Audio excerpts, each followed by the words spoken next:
information. People are now not able to get information about what's best for their health, including the detriments of the vaccine. While we're on the topic of conflicts of interest, one of the largest corporate fact-checking outlets in the world is the media giant Thomson Reuters.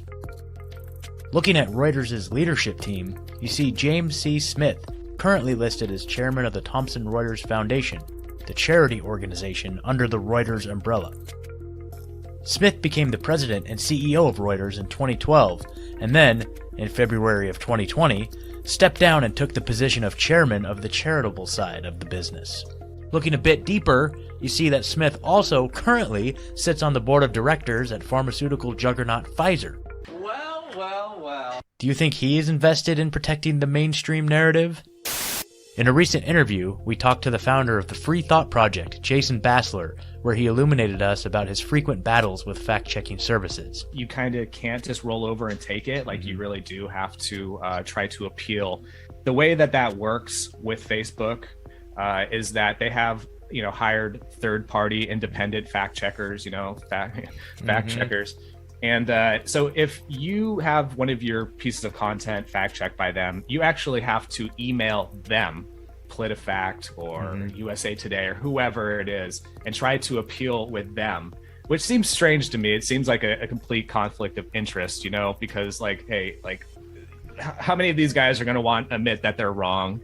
How many of these guys have their own internal biases and agendas, built in? And some of them probably aren't even conscious of them. It's just the way they are. But there have been a few wins, I guess you could say. We've had some overturned, and always feels nice when that happens. But there's some that are really bad, lead stories. I'm not sure if you guys are familiar with those guys, but CNN writer, I think is the guy who founded it. The fact that they have control over our success and how well our articles are performed on different social media platforms. I mean, to me, it's just mind-blowing. But I think at the end of the day, it looks good for these mainstream social media platforms that they're fact-checking, that they're stopping misinformation. And I think that's what it comes down to. Recently, more fact-checking sites have been exposed as being not only harmful and dishonest, but that they are not factual at all, merely opinion. In September of 2021, journalist John Stossel filed suit against Facebook Incorporated, along with fact-check organizations Science Feedback and Climate Feedback, listed as two French non-profit organizations that provide fact-checking services for Facebook. Yet absurdly, this is who Facebook partners with to certify who will censor all of us. One so-called fact-checker pointer approved is this group, Science Feedback, run by this man who says his censors will cleanse the internet. Tous vos enfants pourront surfer en toute tranquillité sur des vagues d'informations crédibles. He's the censor-in-chief. In one of the court documents filed by attorneys representing Facebook, now known as Meta, a claim was made that Stossel's assertions do not implicate Facebook. Rather, they only cover the third-party reporting conducted by fact-checking organization Climate Feedback. The court document states, quote, Stossel's claims focus on the fact-check articles written by Climate Feedback, not the labels affixed through the Facebook platform. The labels themselves are neither false nor defamatory. To the contrary, they constitute protected opinion. What? Facebook fact-check labels constitute protected opinion? Interesting. Debunking debunkers has been around for a while. This is not just a post-COVID phenomenon. In a 2016 piece analyzing the bias and accuracy of PolitiFact, Matt Shapiro of the Paradox Project lays out some of the methods used by these fact-checkers to create straw man arguments and other various deceptions, including, quote, sentence alteration, simple misstatements, fact-checking the wrong fact, and even taking a statement, rewording it, and fact-checking the reworded statement instead of the original quoted statement. Recently, the esteemed British Medical Journal zeroed in on fact-checking foul play by focusing on Lead Stories, a questionable outlet that clearly has an agenda. In November 2021, the British Medical Journal brought to light claims by a whistleblower named Brooke Jackson, who came forward with information about Pfizer's COVID mRNA gene therapy clinical trials.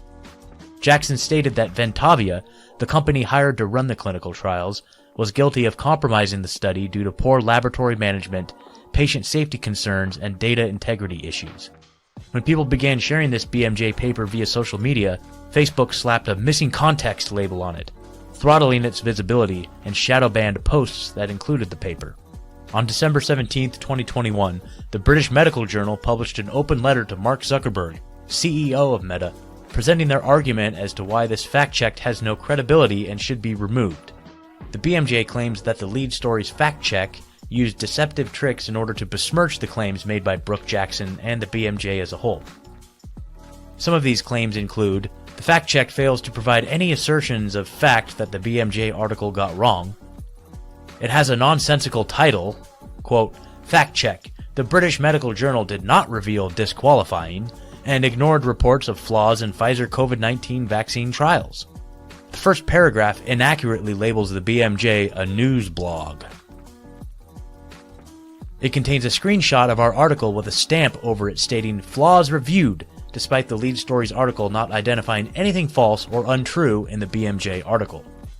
It published the story on its website under a URL that contains the phrase "Hoax Alert."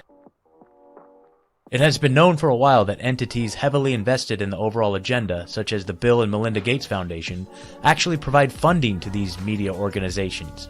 In November 2021, Alan McLeod with Mint Press News reported that the Bill and Melinda Gates Foundation is on record providing hundreds of millions of dollars to media outlets. Organizations like PolitiFact, the Poynter Institute, and news outlet NPR are open about receiving these funds. Collectively, Snopes, Reuters, PolitiFact, the Poynter Institute, Facebook, and all of these institutions run cover so that the agenda can steamroll forward uninhibited.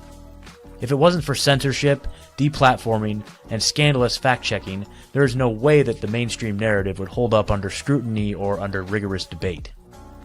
It is not to say that false information does not get shared among alternative circles. We have to be vigilant in verifying the information that we share.